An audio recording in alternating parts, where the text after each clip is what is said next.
Mahtun Lişan näme diye? İte zerdök, minnet çekmez. Anlamada sözüm yokmaz.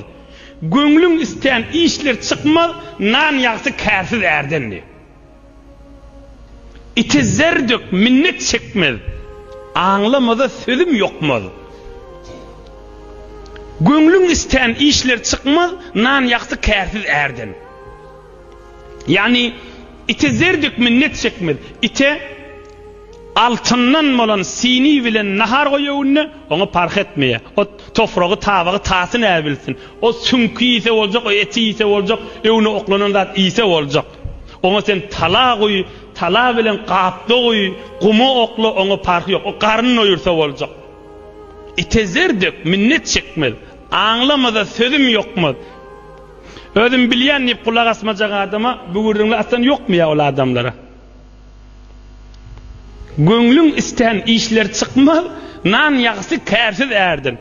Ýöne çöregiň ýagsy da, karnyn oýursa boljak da, hiç zat ýaxşylyk görülen akda özünden. Ne milletten çürim, ne içerisinden çürim, ne başga kişiden çürim. Yeni bir gaýtar okuýayn, itezerdek minnet çekmez. Anlamada sözüm yokmaz. Göňlüň isteyen işleri ýüregiňde, göňlüň isteyen işler çıkmaz, nan ýagsy kärsiz erden, karsyz, hiç zat iş eden akda, hiç zada yaran akda, ýöne çörek ýagsy da. Wagt şu gürlüňlerdi şu eşitmeli adamlar eşitdi da.